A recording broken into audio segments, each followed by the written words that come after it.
Relationships एक बहुत ही complicated topic है। जितना इजीली ये दिखता है कि ये हो जाता है, निभ जाता है, ये उतना ही डीपर लेवल पे कॉम्प्लिकेटेड होता है। बट सबसे मज़ेदार बात ये है कि ये एक्चुअली बहुत सिंपल होता है। हम ह्यूमन बीइंग्स उसको अननेसेसरीली कॉम्प्लिकेट कर देते हैं।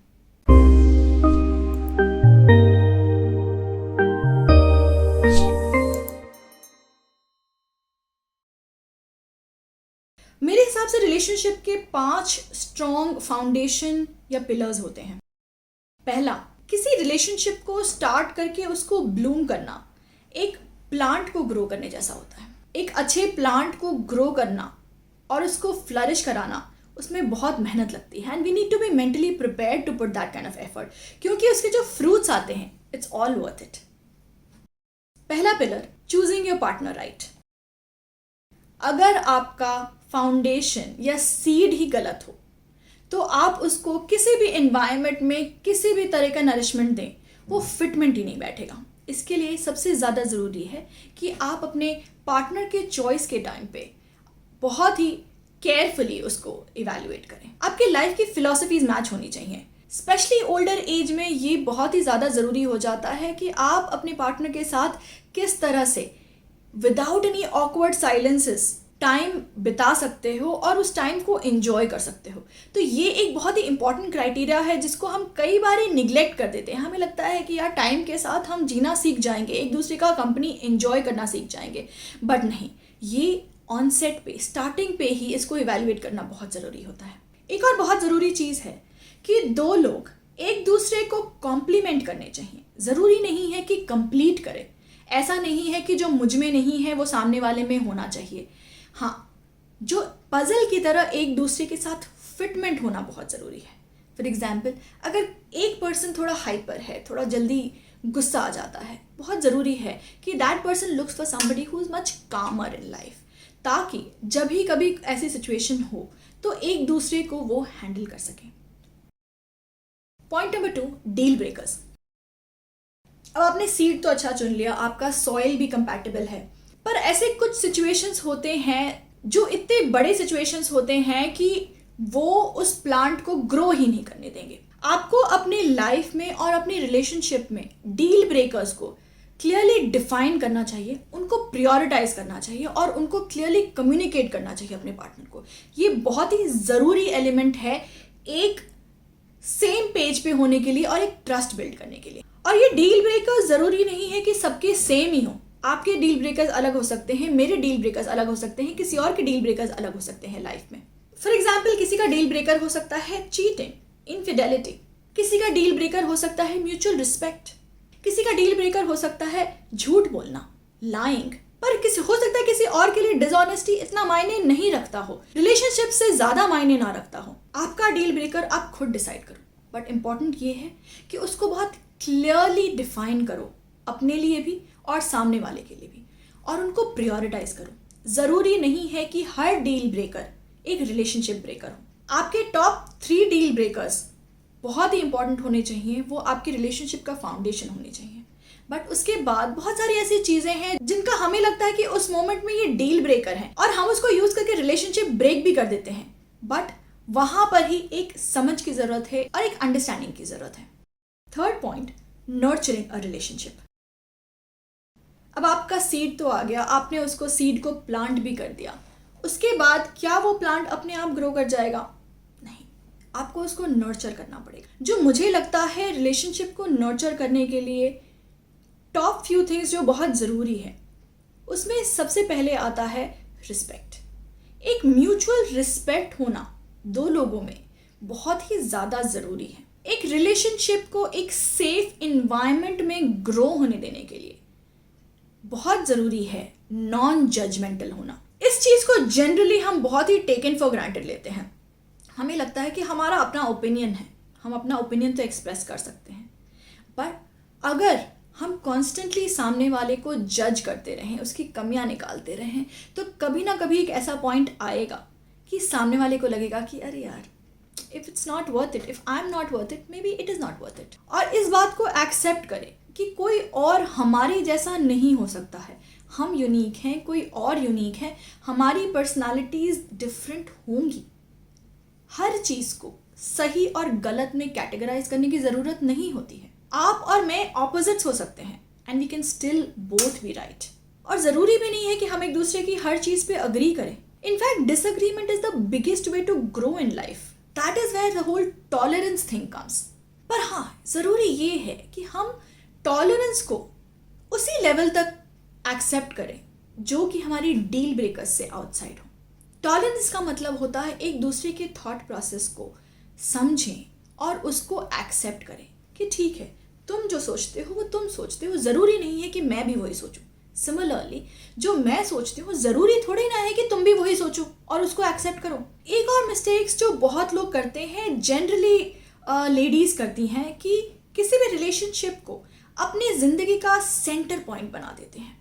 उससे क्या होता है कि हमारा जो एक्सपेक्टेशन अराउंड द रिलेशनशिप है वो इतना बढ़ जाता है कि उसके वैक्यूम को फिल करने के लिए और कुछ नहीं होता है। पर जब हमारी लाइफ में दूसरी अदर सेंटरिंग पॉइंट्स हैं तो कई बारी जो चीज़ अदरवाइज बड़ी लगती है वो छोटी लगने लगती है। मेरा सजेशन हमेशा रहता है कि yes, relationship is important, it is the most important thing in your life, पर उसके अराउंड अपनी लाइफ पर रिवॉल्व मत करिए। आपकी लाइफ में एक करियर होना बहुत ज़रूरी है, आपकी हॉबीज़ होना बहुत ज़रूरी है। You should find your own self and your own happiness and not depend on somebody else for your happiness and mental peace. एक और mistakes majority of couples and partners करते हैं कि वो अपने पार्टनर को कंपेयर करते हैं। ज़िंदगी में कभी भी अपने पार्टनर को या अपने किसी भी रिलेशनशिप पर्सन को कंपेयर नहीं करना चाहिए। Every person is unique. हर किसी की अपनी प्लसेस और अपनी माइनसेस होती हैं। हमें उनको अपने प्लसेस और माइनसेस के साथ एक्सेप्ट करना चाहिए। एक रिलेशनशिप को नर्चर करने के लिए स्टार्टिंग के फ्यू ईयर्स बहुत बहुत इंपॉर्टेंट होते हैं। They build the foundation of a relationship. दो लोग स्टार्टिंग में एक दूसरे के साथ किस तरह से एडजस्ट कर रहे हैं उस पर डिपेंड करता है कि उनके बीच में किस लेवल का love, care and most importantly trust build हो रहा है। इसमें 2-3 चीज़ें बहुत ज़रूरी हैं। आई स्ट्रांगली सजेस्ट दो लोगों के रिलेशनशिप में उन दो लोगों को ही इन्वॉल्व रहना चाहिए। कभी भी third parties, specially at the beginning of a relationship, should never impact and influence a particular relationship. अगर हमारे पास ऑप्शन होगा कंफर्ट का तो हम क्यों किसी अनकंफर्टेबल सिचुएशन को डील करें, correct?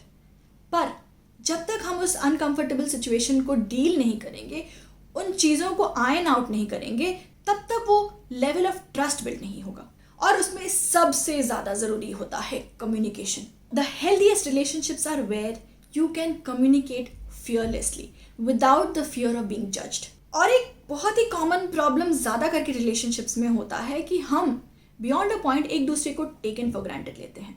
It is very important कि हम रिलेशनशिप्स को री इग्नाइट, री इन्वेंट, री एनर्जाइज करते रहें। अब आप सोचो कि प्लांट, सीड तो डाल दिया, प्लांट जर्मिनेट भी हो गया, अब उसमें एक बार पानी डाल दिया, उसके बाद आराम से बैठ गए कि अरे यार अब तो अपने आप हो जाएगा, ग्रो कर जाएगा। नहीं, you are taking it for granted. आपको प्लांट को कॉन्स्टेंटली नर्चर करना पड़ेगा। Similarly with relationships.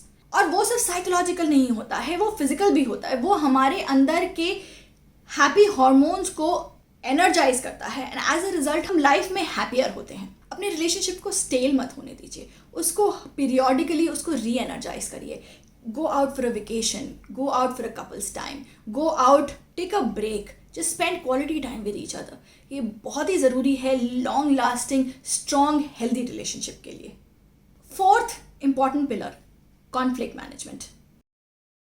कॉन्फ्लिक्ट को मैनेज करने के लिए कुछ ग्राउंड रूल्स बहुत ज़रूरी हैं। नॉर्मल सिचुएशन में दो लोगों को कॉन्फ्लिक्ट के टाइम के रूल्स को डिफाइन कर देना चाहिए। एक रूल ये भी हो सकता है कि चाहे हमारे बीच में कितना भी झगड़ा हो, हम किसी थर्ड पार्टी को इन्वॉल्व नहीं करेंगे, हम आपस में ही रिजॉल्व करेंगे, चाहे कुछ भी हो जाए। बचपन में रिमेंबर जब हम अपने किसी दोस्त से झगड़ा करते थे तो टीचर हम दोनों को रूम में डाल देते थे कि बस अब तुम दोनों आपस में रिजॉल्व करो, जैसे भी करो, बट वो तुम दोनों को ही रिजॉल्व करना है। आई थिंक वो तरीका जो है ना, वो बहुत ही इफेक्टिव तरीका होता है जो हमें आज भी अप्लाई करना चाहिए। जो भी आप लोग वो ग्राउंड रूल्स को बनाते हो म्यूचुअल कंसेंसस से, उसको किसी भी कॉन्फ्लिक्ट सिचुएशन में लकीर की तरह फॉलो करें।